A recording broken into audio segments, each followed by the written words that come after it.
Issue 97.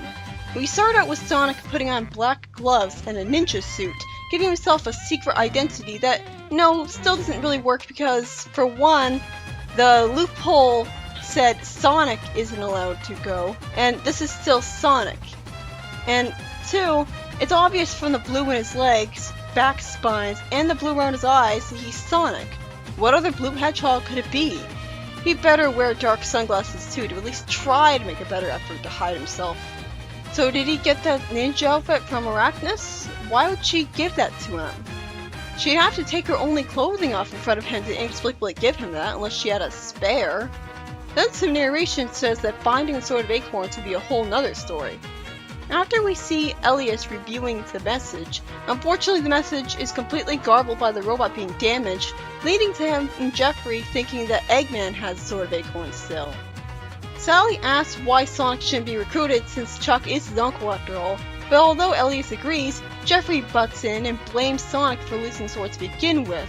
Unfortunately, Sally calls him out on not being fair, but then the Queen says that the decision is only Elias's. Yeah, right. That's why Elias didn't pick Sonic. Sonic, after sleeping in a hollowed-out log, hears the voices of Jeffrey's elites behind him talking about going to Eggman's base. If I had any faith they were actually competent, I'd say this would be great news, since they come to Robotropolis to save the Overlanders or something. But instead, they're just going to get themselves in danger and force Sonic to take a detour to, well, he's cut off, so I don't know what he was about to say. That was annoying. Eggman is provided with a record of the Overlanders' trip across the galaxy, and told the Overlanders had failed at finding a habitable planet for their kind. So they're advanced enough to have spaceflight technology for all of them that could get them all to wherever they want without running out of anything. They're not advanced enough to just terraform any planet they want to be habitable. I guess they didn't have any Chaos Emeralds that could get the job done. What a shame, that would have been the perfect solution. Eggman smirks about business as usual, while a human has some weird sunglasses with letters on, and I wonder what's even going on.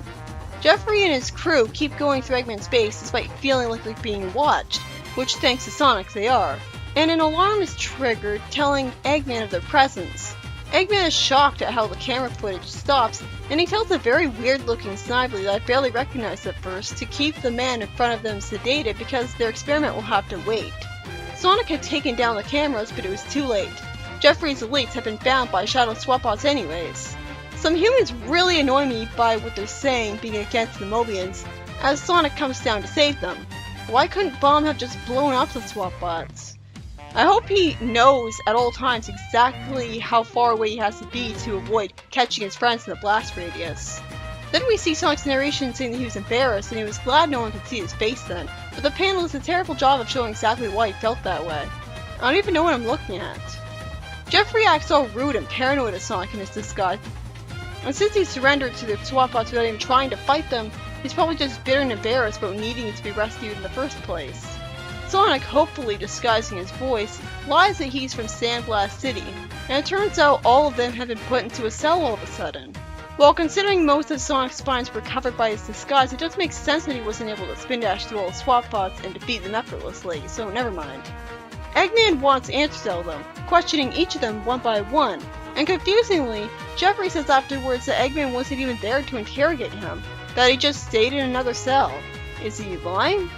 Sonic says that they might as well leave Heavy and Bomb behind because they can't be roboticized. And for once I agree with Jeffrey as he stands up to Sonic for his callous lack of empathy for them.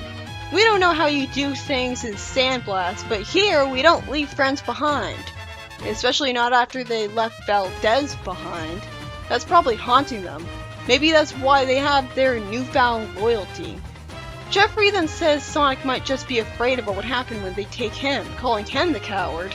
And fortunately Sonic resists the urge to start a fight with Jeffrey over that. Then there's a boom sound with some nearby Shadow Swapbots blowing up next to their cell.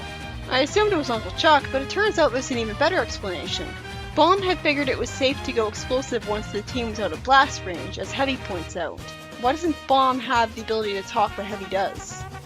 I mean, it wasn't established that either of them could talk in Knuckles Chaotix.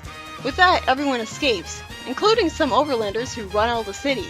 Then Snively says happily that they'll never suspect that Eggman reprogrammed Heavy and Bomb to engineer the breakout. And Eggman explains that unfortunately, he reprogrammed them to do much more than that.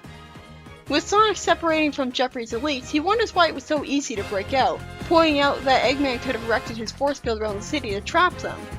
Unfortunately, after Sonic takes off his disguise at the log, someone seems to try to arrest Sonic anyways, which is pretty annoying since he shouldn't still be treated like a villain when he's just saved Jeffrey and the elites. And the text at the bottom of the panel says that next up is Sonic Adventure 2. The second story has Knuckles and Tails get into a fight, and I can only hope for Tails' sake that his cape means he was given a sort of super form that would let him fight this really powerful Knuckles so getting killed by his attacks. But even then, how could they possibly make a super form powerful enough for that? I mean, we haven't seen him be given the 7 Chaos Emeralds. At the very least, Tails tries to reason with him while they're fighting, and Aether decides against him and Merlin stepping in, because if they do that, they completely lose Knuckles' trust, as if they have it right now. After Knuckles shoots a laser out of his eyes as part of his super form and the fight progresses some more, Merlin asks in a panic why Tails isn't defending himself anymore. Uh-oh. Knuckles, not showing any remorse for potentially killing his friend, complains that all he asked for was to be left alone. But then he hears Julie Sue calling out for him, which doesn't make any sense to me as she's not in this dimension. And he gets teleported away just like that. At the very least, Tails fighting him got him to this exact place, and for all we know, that's the only reason Knuckles was able to be teleported away like that. Merlin shows that he's a good uncle once again by feeling terrible about Tails getting hurt, saying that he should have never let him do this, even though he should be able to just use potions on him to heal him again just fine. Of course, I'm sure potions have to be drank by someone able to swallow first, and if he's unconscious, he might need an IV that he doesn't have. Merlin then asks Aether what went wrong as Tails seems to be awake again, saying that Turbo Tails, apparently, was stronger than even Super Sonic and Knuckles. Wait, if he was Turbo Tails, then why the hell wasn't he Dark Orange? That's why I wasn't able to tell and thought it was a different form, or not a super form at all. Oh, now he's back to being unconscious, even though his eye was clearly open before. Aether wonders if he could search Tails' subconscious mind for an answer for some reason, while Merlin is no doubt checking Tails' pulse to his chest, and then Merlin reveals that this wasn't the Tails he knew, but some otherworldly duplicate of him. This gets explained later, but that doesn't explain why he wouldn't be powerful enough. Every Tails should logically be just as powerful as each other, with the same DNA basis and all, unless the born powers of a kitten truly are that random. But I'm confused, how is this the wrong Tails? He was found in the school, and he was with Aether the whole time. At what point did he get replaced? For some weird reason, Aether doesn't have any answers for where this Tails came from, and why did Merlin have to call him an it? He obviously still cared about Knuckles just as much as any real Tails would, because he was trying to reason with him and help him just as desperately. I say that warrants not being called an it.